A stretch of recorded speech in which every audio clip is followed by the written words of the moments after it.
Hello and welcome back to The Fall of the Roman Empire. It's Nick Holmes and this is episode 56 called Attila and Aetius. In the last episode, we heard about how Honoria, Valentinian III's troublesome sister, became the amorous target of Attila in one of those episodes in history that you simply couldn't make up, when she unwisely sent her servant to Attila's court to beg for his intervention to stop her marrying a boring senator, only for this naive request to be turned into an alleged marriage proposal, with her dowry comprising half of the Western Roman Empire.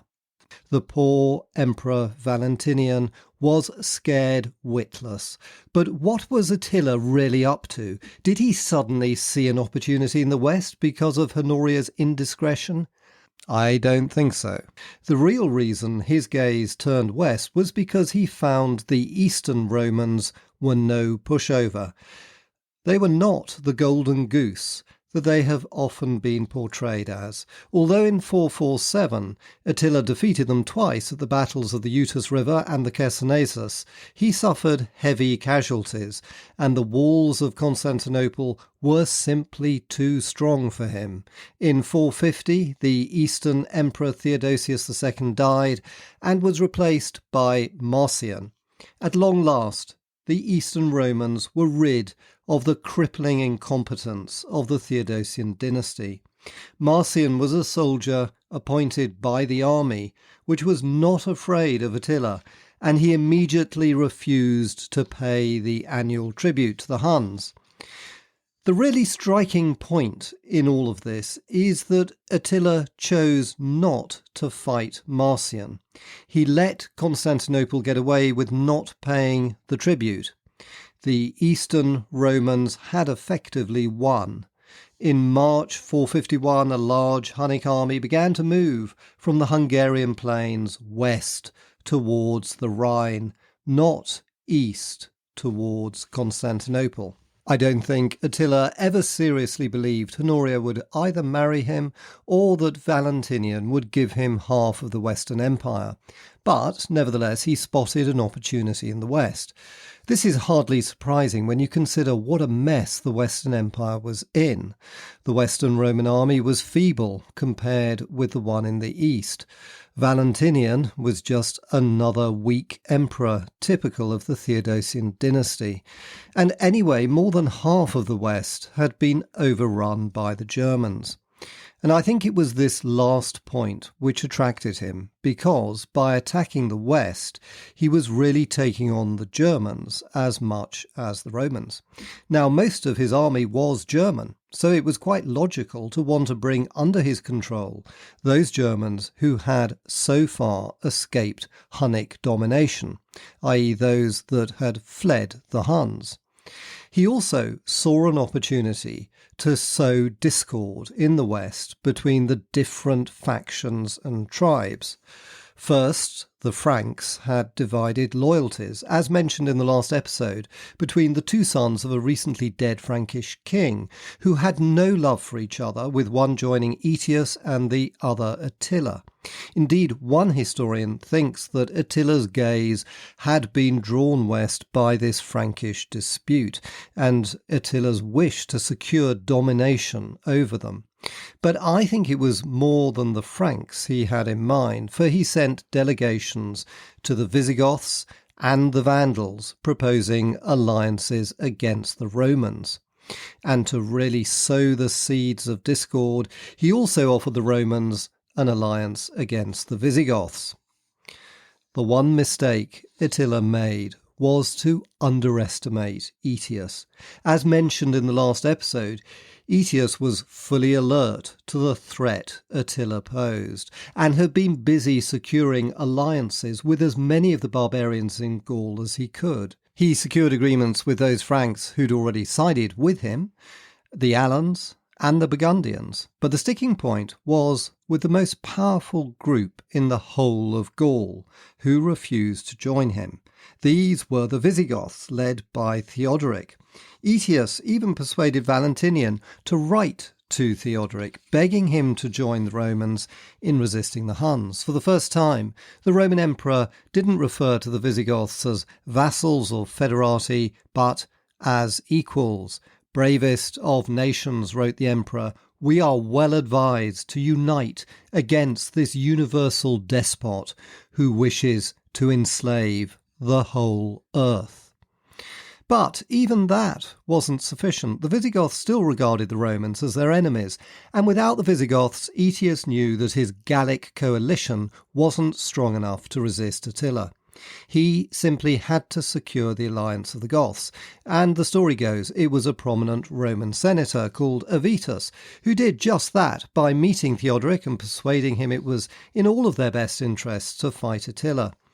Aetius was a friend of Theodoric's, and he's an interesting figure because he was highly regarded by both Visigoths and Romans. He was a Gallo-Roman aristocrat and had been a soldier in the Western army before becoming a senator and holding various senior positions in the Western Roman government, as well as a stint as Bishop of Piacenza.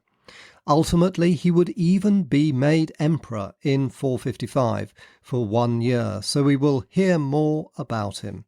But I think there were many other factors for Theodoric to consider. As mentioned, Attila had asked Gaiseric, king of the Vandals, for a treaty against the Romans. But this wouldn't have gone down well with Theodoric, since he and Gaiseric were sworn enemies. The Visigoths and Vandals had long been rivals, and an attempt at reconciliation had gone disastrously wrong when Theodoric's daughter had married Gaiseric's son Huneric. But within a few years of their marriage, in 442, she'd been returned to her father on the grounds that she'd tried to poison her husband. According to Priscus, the break-up in their marriage was because of Huneric's cruel treatment of their children.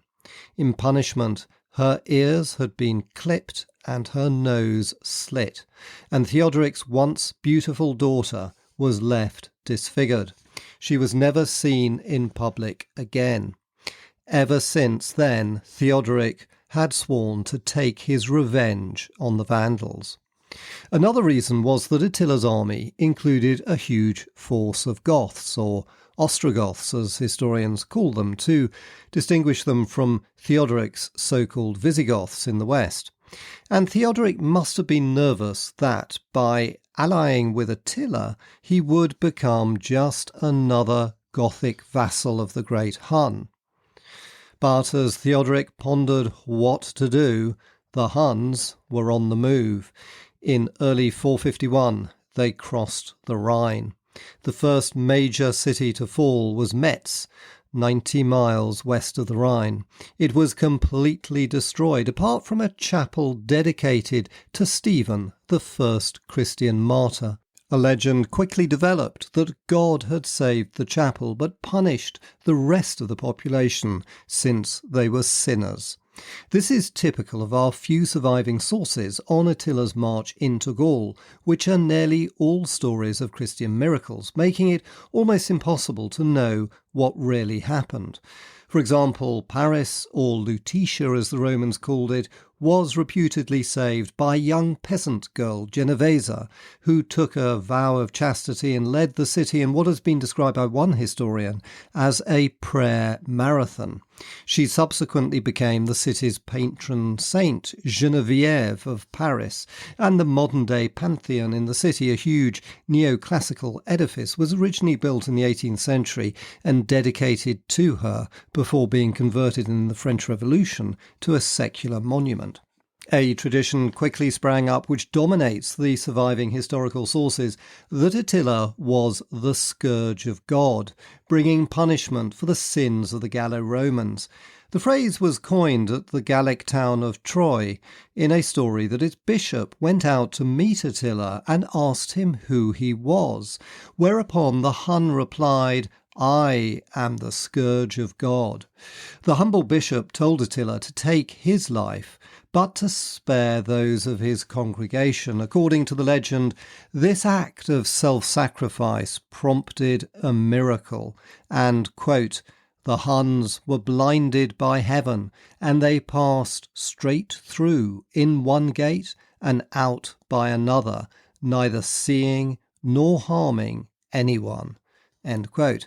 In Reims, 90 miles west of Metz, the story goes that the Huns were met by the bishop, who they promptly decapitated as he read from the Bible. But his head kept on talking as it rolled down the steps of the cathedral, prompting them to flee in terror. My feeling is that what these stories tell us is that many Gallic towns survived, and this was less because they were populated by pious virgins and virtuous bishops, as the early Christian church would have us believe, but because they had the massive Roman fortifications built by the late Roman emperors Aurelian and Diocletian back in the 3rd century.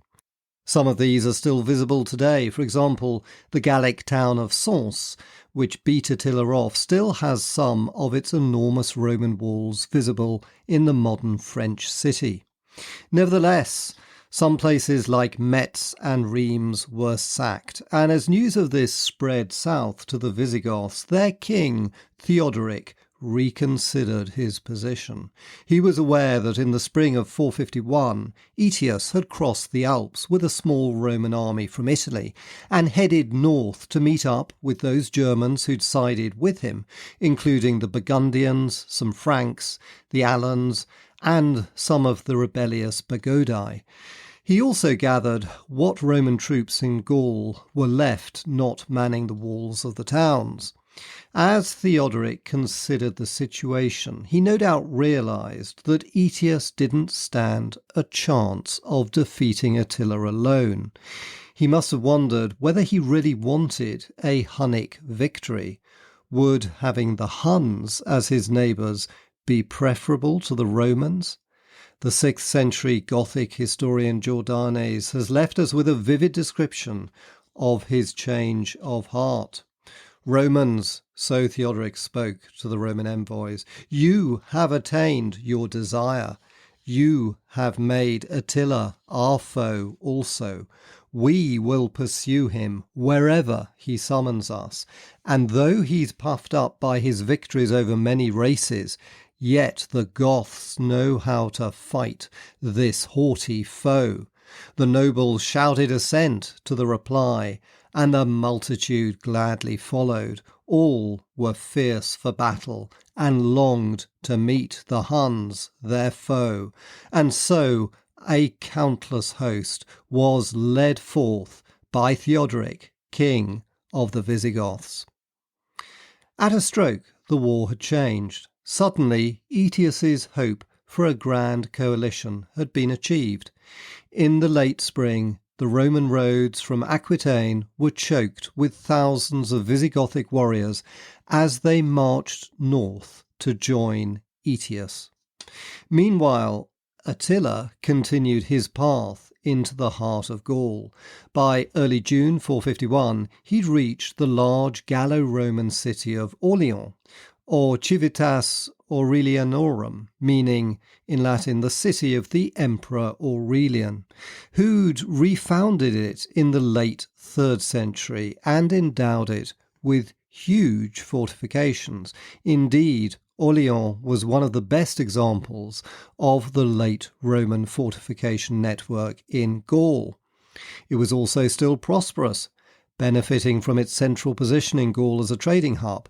For example, it was much larger than Paris, which had never really recovered from its destruction in the 3rd century.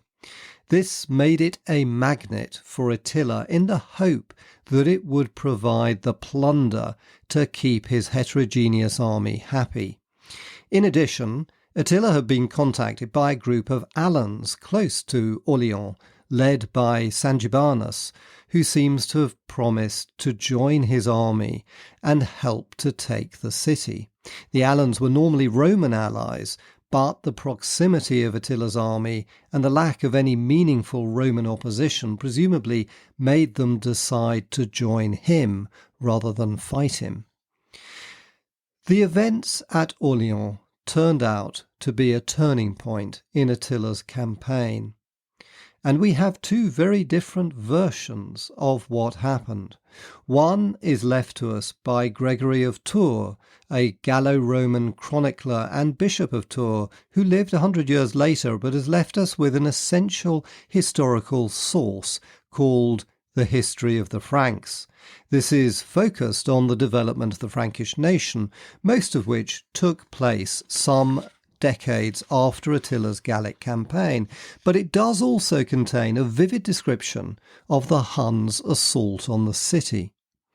Being a fervent Christian, Gregory has left us with yet another miracle story, which says that the bishop of Orleans, Annianus, had sent messengers begging for Aetius to come to the city's aid.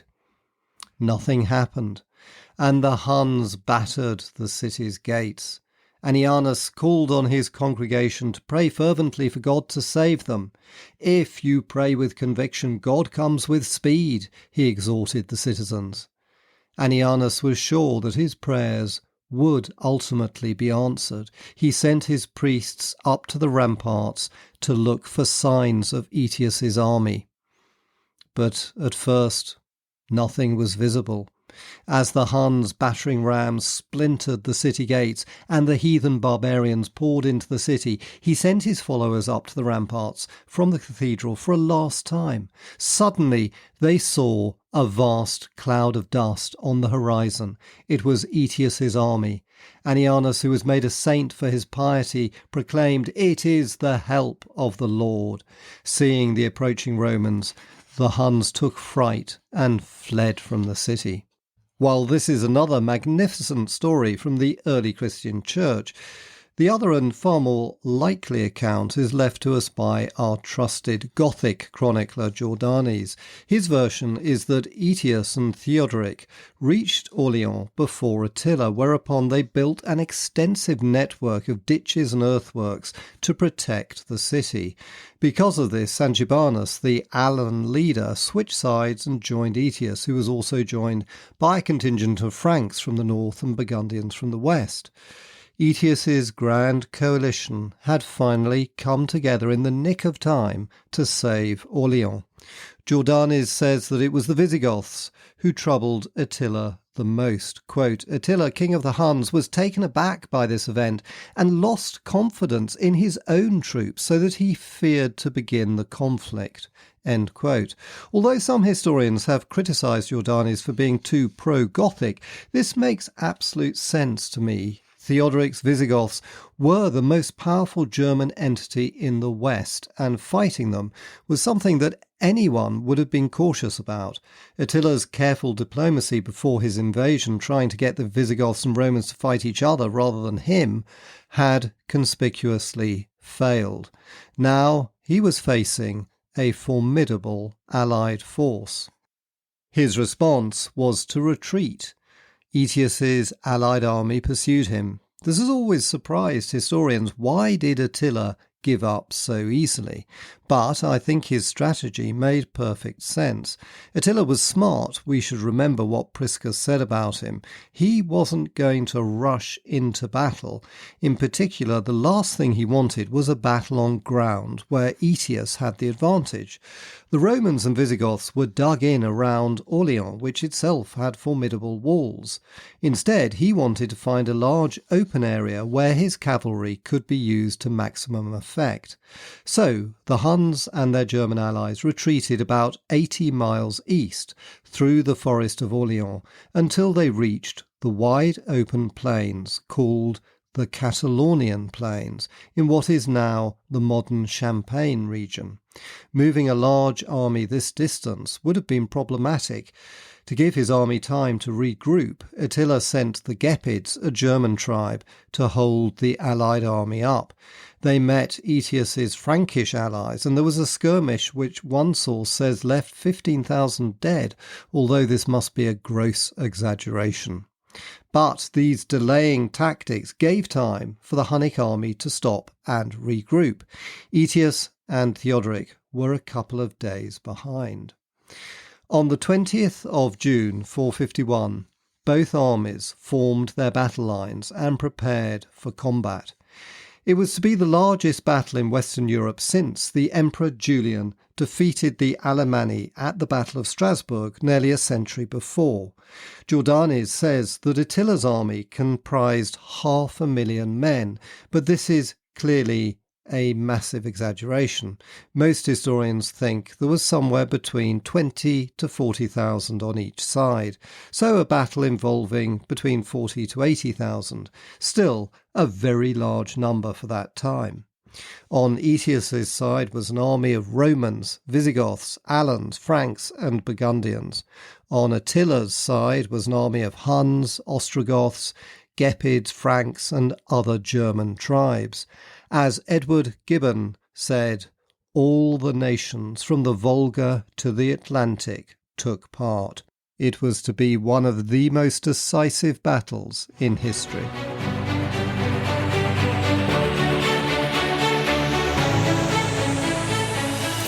And that ends this episode. Thanks so much for listening, and I hope you enjoyed it. And if you did, of course, I'd be delighted for any ratings or reviews in whichever podcast app you use. And if you want to hear more about the Romans, please sign up to my newsletter at nickholmesauthor.com. I'll send you brief articles about Roman history from time to time, designed to lighten your day. Just click on the link in the podcast app you're listening to right now. All you need to do is put your email in. And next week, we'll hear about the Battle of the Catalonian Plains. Thanks for listening, and see you next time.